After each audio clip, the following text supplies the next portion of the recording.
Ona gukorwo kwiragwo ruo rwa mwana rumenyagwo ni Muciari, uyu wa kuma itura-ini ria Mugendi mwena wa Kayole nionanitie kwaga ruo rwa murio wake uria ni wa ukuru wa miaka 7, amu ino ni ngero iria akoretwo akimutungia kuria aramuhuraga na mubaibu arinjaga na kumutiga na nguraro njuru mugongo-ini wake.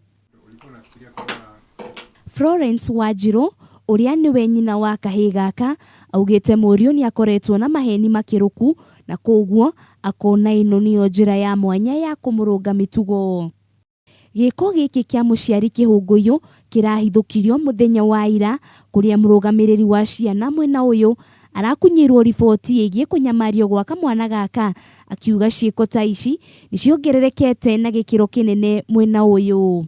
Ili kitendo cha kuumiza watoto Kayole ni kama ndio linakuwa kipaumbele sasa kwa wazazi. Wameumiza watoto sana. Kwa wiki hii ni kitendo cha 3. Ya kwanza jana tulikuwa na ingine mtoto alikuwa amekatwa hapa kwa kichwa. Juzi leo tumekuwa na hii ya mtoto kuchapwa. Ile siku nyingine mtoto alikuwa amechapwa pale Nyando, watoto 2. Mwena-ini wake Wajiro augite ni eririte kiria kiratumire giko kiu gukuna waikari makiuga giko giki ni kia unyamu. Ukweli wa Mungu, mimi nimepewa baka mabarua kwa shule, mtoto amekataliwa. Mimi nimejaribu ila rekebishe, but sikuwa na nia yoyote. Mtoto katika hilo janga juu hata kuuawa ni rahisi. Sasa mtoto kama amechomwa namna hii na mama mzazi, hii ni utu kweli? Kamwana gaka nigatwarirwo thibitari-ini ya Mama Lucy kuria nake nyina erigireire gutashukirio ikinya ria kiwatho.